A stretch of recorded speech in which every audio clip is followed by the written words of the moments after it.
Hey guys, it's your favorite Unc here. Go ahead and click that subscribe button below so you don't miss a single episode of Nightcap. That button right here. Come for the sports, stay for the stories.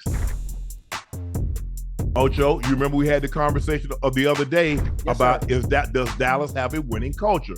Right. Now this is what Dalton Schultz said.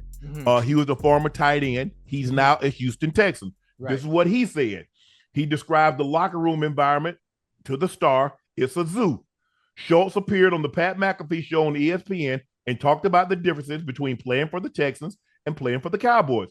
He said, here, the focus is just football. You know what I mean? I'm going back and telling people about being around the Cowboys practice facility in game day and describing it, some of the interaction and the stuff that you see day-to-day basis, and it surprises a lot of people. It's literally a zoo, dude. There are people tapping on the glass trying to get your attention while you're doing power cleans or whatever. It's different. That's the brand that they built.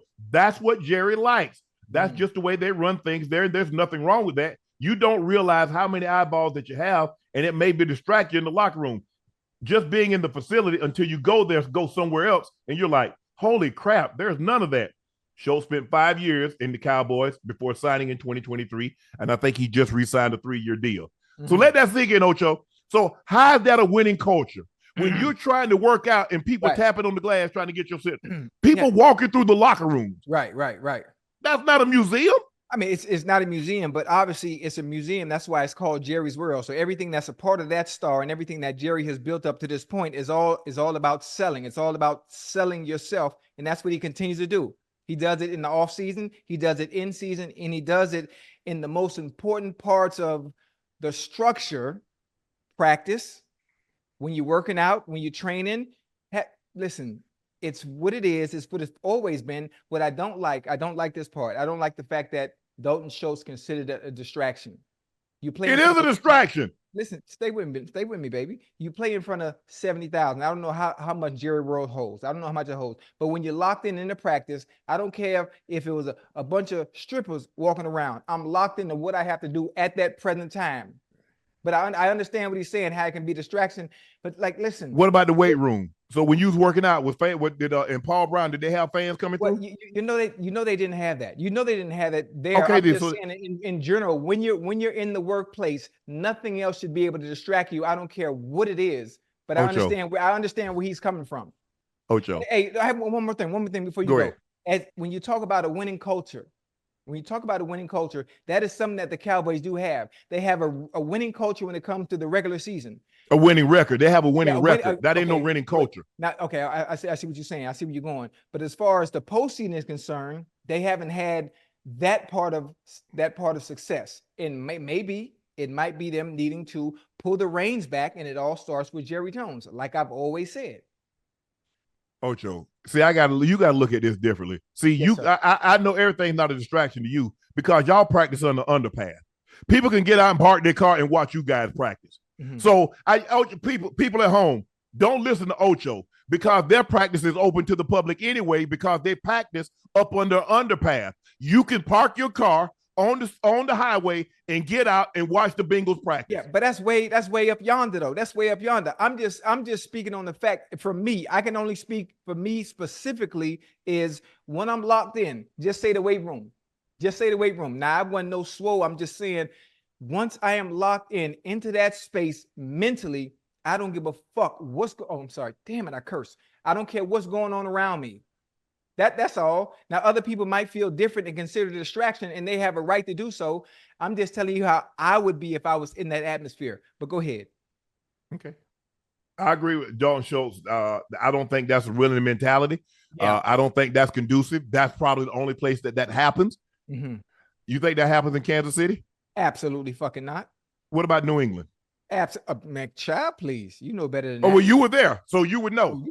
You know better than that. When I was in Denver, that damn sure didn't happen. Now, there might be people come around on the off day, on a Tuesday. Sponsors and advertisers, they would come through the locker room on situation, but that's an off day.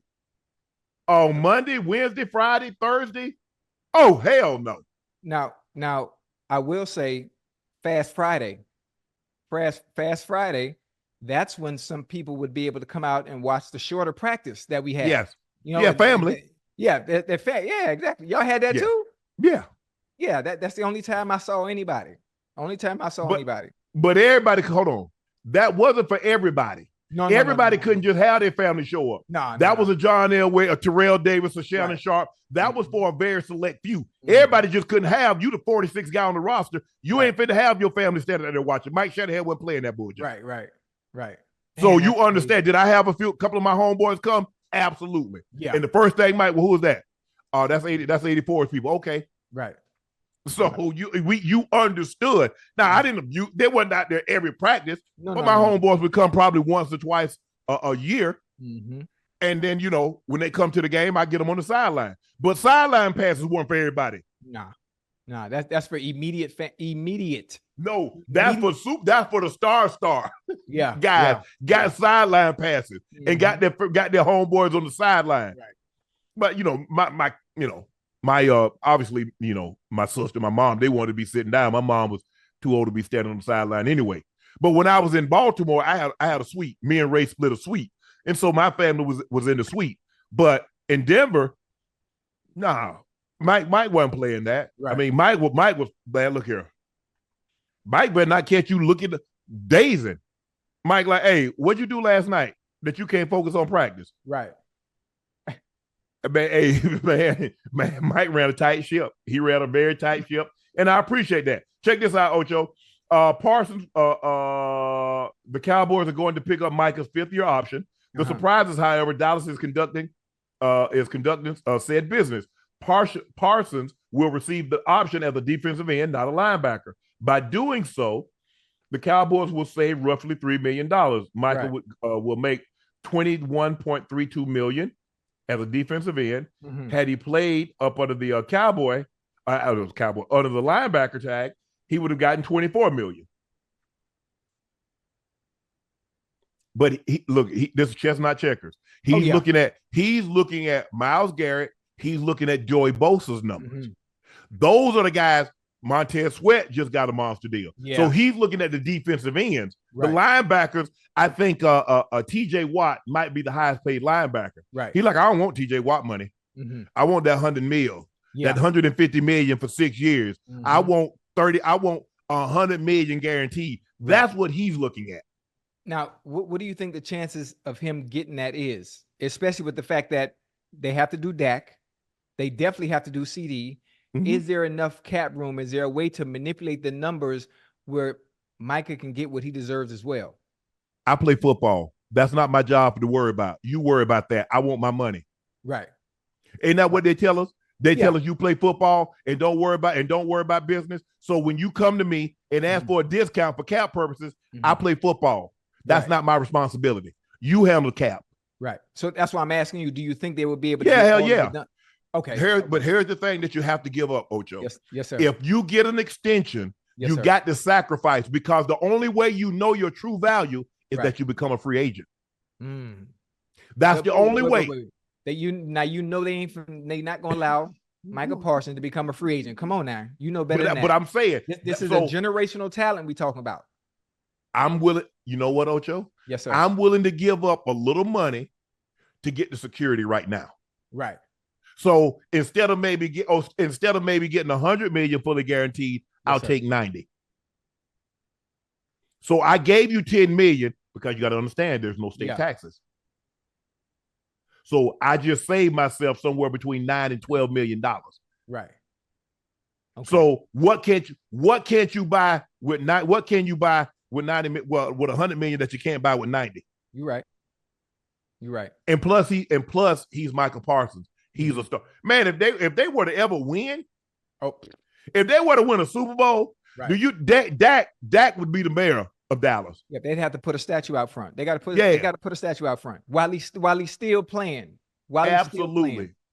Cowboy, Texas, they love them Cowboys. And this is what I don't understand. I don't think Jerry actually understands the fact that if you were to change the way you maneuver just a little bit, just a tad bit, scale it back, pull the reins back a little bit, settle back in the background. Look at all the owners that have won a Super Bowl. Look at all the current owners that have won a Super Bowl. Nobody's at the forefront of anything.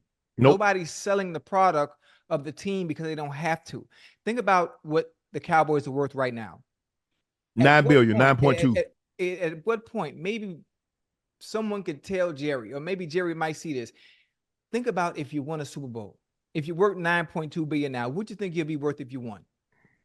What do you think you'll be worth if you won? Like, just change things up a little bit. Maybe the outcome will be different. Maybe not. I'm just saying, you've been doing it one way for so long and it hasn't worked and got you where you want to get to. If you're serious about obviously winning culture and bringing another Lombardi, which you haven't had since what, 95? Yep. Since 95, change the way you do things. Change the way you do things. Maybe the results will be different. You know what?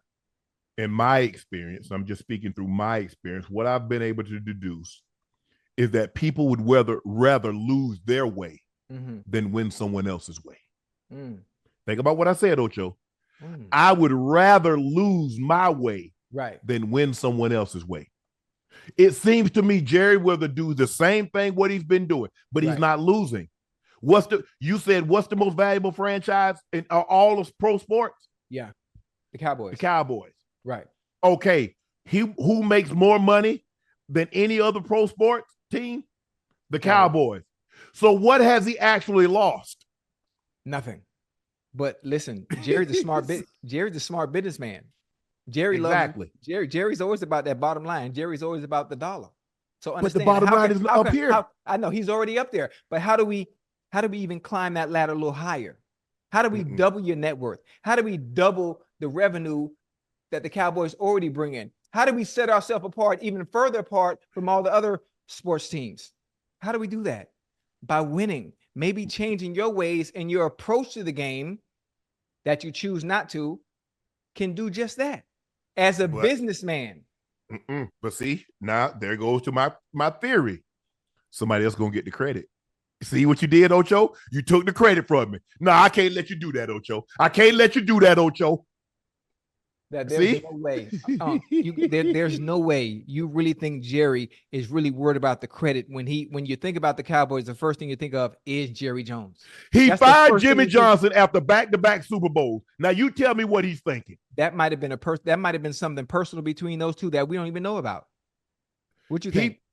You don't. So in other words, you think for the last 2 decades, Mr. Kraft and Bill Belichick saw eye to eye on everything? No. You see the difference? Yes, sir. One guy didn't care about who got the credit because guess what? He was going to be the first guy to touch the Lombardi anyway. Paul Tagliabue, Roger Goodell would say, "Hey, they talked to Mr. Kraft first, hand him the trophy. He passed it on to Bill Belichick. He passes it on to Tom Brady. You see what happens? Yeah. Boom. Now, think about this. Have you ever heard in pro sports history somebody winning back-to-back championships and your best players are all under the age of 27, 28? Michael, Emmett, and Troy. Right.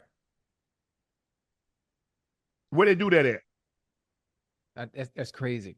He can't get that would have been the equivalent of them firing after Phil Jackson won those first 2 titles. They fired Phil Jackson. Scotty, Michael. Whoa, you firing Phil? Right.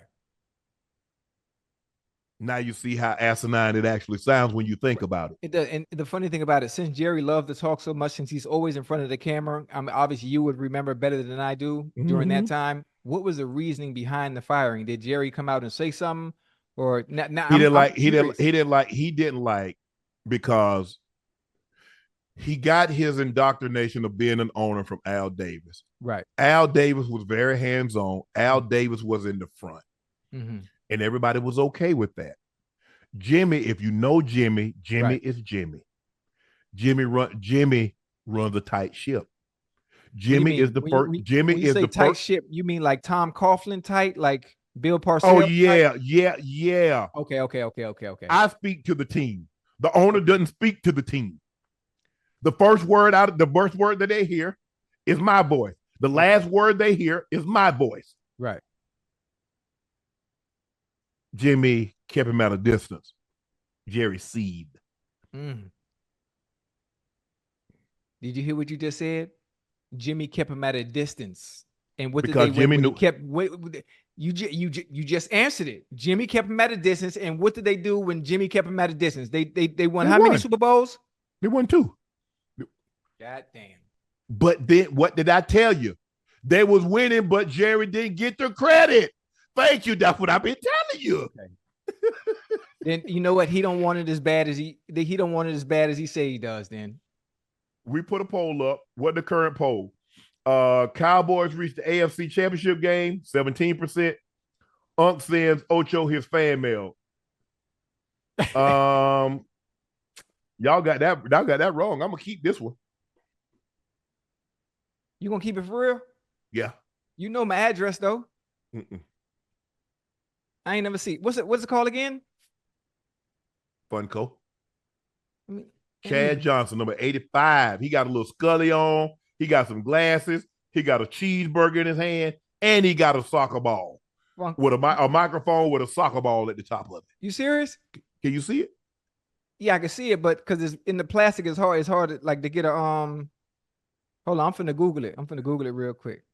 But it's custom made. This is 1-on-1. This is you. This is a 1-on-1. Wait, that's a one. How you gonna keep my 1-on-1? Easy. Let me show you how we do keep your 1-on-1. Watch this. See what I did right there, Ocho? That's how I kept it. Wait, how you gonna put me in the back? Yeah, you say I'm gonna keep it. I'm gonna keep it right there. Hey, you gotta send me that, huh? You gotta send me that. I'm not gonna be able to. Hey, he got a cheeseburger in there for real? Yeah, got a cheeseburger in your right hand. You got a microphone with a soccer ball on the left hand. You got your beanie on, and you got your sunglasses. Hey, that's me. No, that's me because I got it. Hey, send me that. Send me that. Unfortunately, I'm not going to be able to do that. They say the U.S. Postal Service is down for the next 6 months. So, that Amazon worked just fine. Who is Amazon? The River? Man, I can't go over there. I'm talking about my homeboy Jeff. No. Yeah, my homeboy Jeff. No. Hey, you see that's in the background, Ocho? Oh, wait till you see mine. Wait till you see mine. I got 2 more weeks before I'm in the new place. Hey, can you hear the echo in here? Yeah, ain't no furniture. I mean, everything already gone, and I'm moving in 2 more weeks. Oh, so you have a Nightcap sign too? Yeah, I got. Hey, listen, I ain't gonna say it because when we do the show, not next week after next, there's a whole new game room, everything set up. My Nightcap sign, my posters, my jerseys. Yeah, you gonna like it. Ocho, the Chiefs have dethroned the Cowboys as the most hated team in the NFL. Data shows the Cowboys, you're no longer the NFL's most hated team. According to new data, Kansas City Chiefs have drawn ire as the most hated NFL team, according to fans. Keep in mind, this data was also before the Super Bowl. So guess what happens, Ocho? Yes, the gap's going to get even larger. Yeah. The Chiefs have been to the past 6 AFC Championship games and have played in 4 of the past 5 Super Bowls, winning 3 of them. Same thing happened to the Patriots. Yeah. Yeah, it comes with the territory. It comes with the territory in any sport, any individual. When you win consistently, they get tired of seeing you. Yeah, they get tired of seeing you, and it's not a bad thing. That's just the nature of the business. It's the nature of life in general. When you're winning at something, there are people that despise you for no reason.